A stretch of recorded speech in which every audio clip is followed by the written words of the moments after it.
Ukraine's armed forces have used U.S.-supplied weapons to strike targets inside Russia, the Associated Press reported on June 5th, the first such confirmation since the White House partially lifted a ban on such actions last week.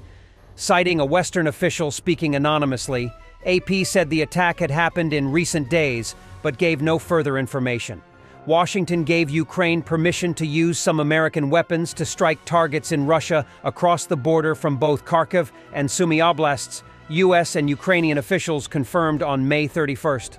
According to the Institute for the Study of War, Ukraine hit a Russian S-300-400 air defense battery in Belgorod Oblast, likely with HIMARS on June 1st or 2. The S-300-400 air defense system was located roughly 60 kilometers from the current front line in northern Kharkiv Oblast and over 80 kilometers from Kharkiv City, which is within the range of HIMARS but exceeds the range of other MLRS systems that Ukrainian forces reportedly used to conduct strikes into Belgorod Oblast, the ISW added. Ukrainian officials have not commented on the strike. Meanwhile, a part of an M30 DPICM GMLRS rocket was found in Belgorod, confirming that the U.S. has supplied Ukraine with this cluster munitions GMLRS version. Engine part of a M30 DPICM GMLRS found in Maisky, Belgorod region in Russia, 20 kilometers from the front. German Chancellor Scholz also commented on the question if allowing Ukraine to strike inside Russia would escalate the war. We are certain that it will not contribute to an escalation, because it is only a matter of being able to defend a major city like Kharkiv, for example. The decision was carefully taken with our friends and allies, Scholz said, about allowing Ukraine to strike within Russia with German weapons. The occupier detonated a grenade in a barracks in the Belgorod region. 7 Russian soldiers were killed and 16 more were wounded. He was given 23 years in prison. Come on, give a guy a break. Soldiers of the 79th Separate Air Assault Brigade repelled another mechanized assault near Novomikhailivka. The remnants of the assault group, who are scattering in panic, are being eliminated by our aerial bombers, the brigade adds.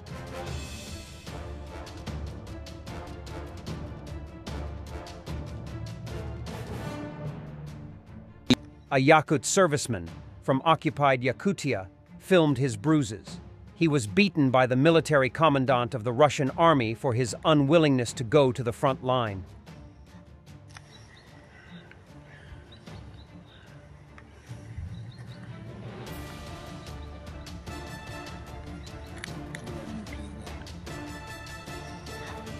Sure. Masterclass of Russian propaganda from Sladkov.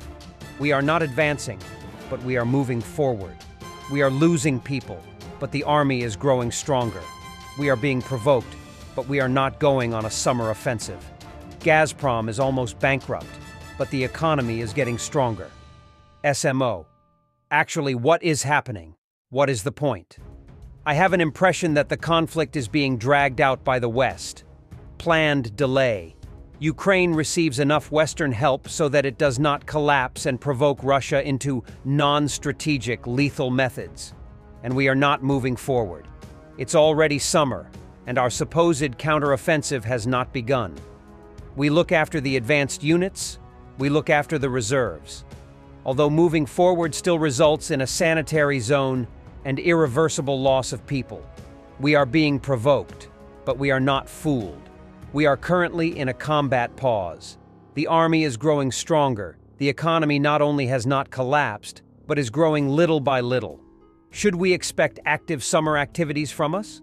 Of course we should. I don't see any section of the front as having no prospects. Cool action in Mongolian capital. During Lukashenko's visit to the Ulaanbaatar, a man ran to the central square with a Ukrainian flag.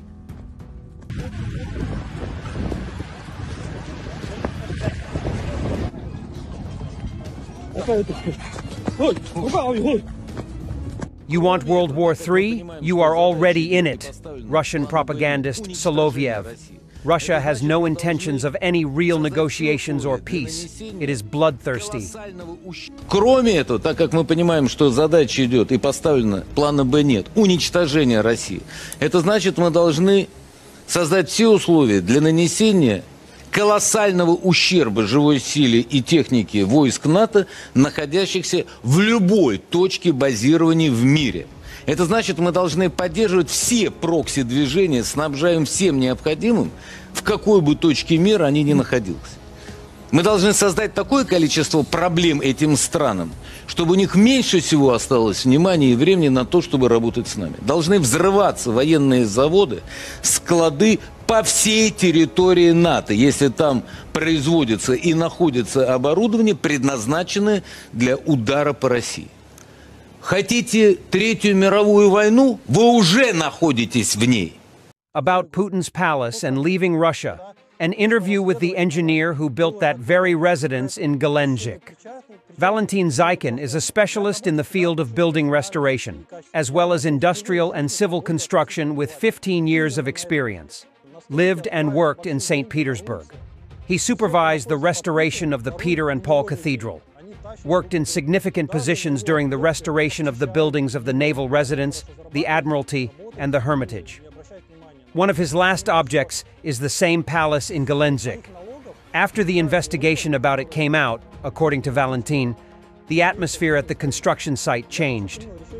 There was some feeling of being involved in something bad. I want to say that I always treat my work professionally and efficiently. For the first time in my life, I began to not give a damn about work at this particular site.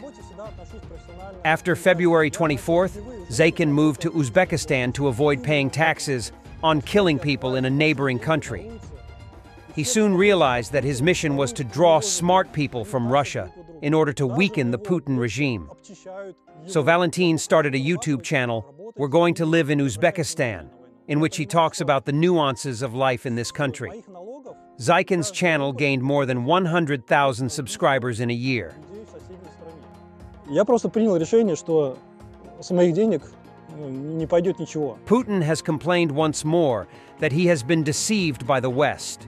Russian media already counted that this is his 6th deception complaint in 2024. During the whole 2023, Putin has only complained about being fooled 8 times. He must be rehearsing his Hague speech. А только подписали их для того, чтобы вооружить Украину и создать условия для продолжения боевых действий. Нас просто водили за нос. Разве не так? Как по-другому можно объяснить то, что происходило? 8 лет. Thanks for watching, and don't forget to subscribe. Also, if you want to support Warthog Defense, please become our member and get early access to new videos, exclusive members-only videos, and become administrator in comment section. The membership link is in the description. Every day. We had a guy last week, it's 6 rescues in 6 days. You know, he's doing the job every day.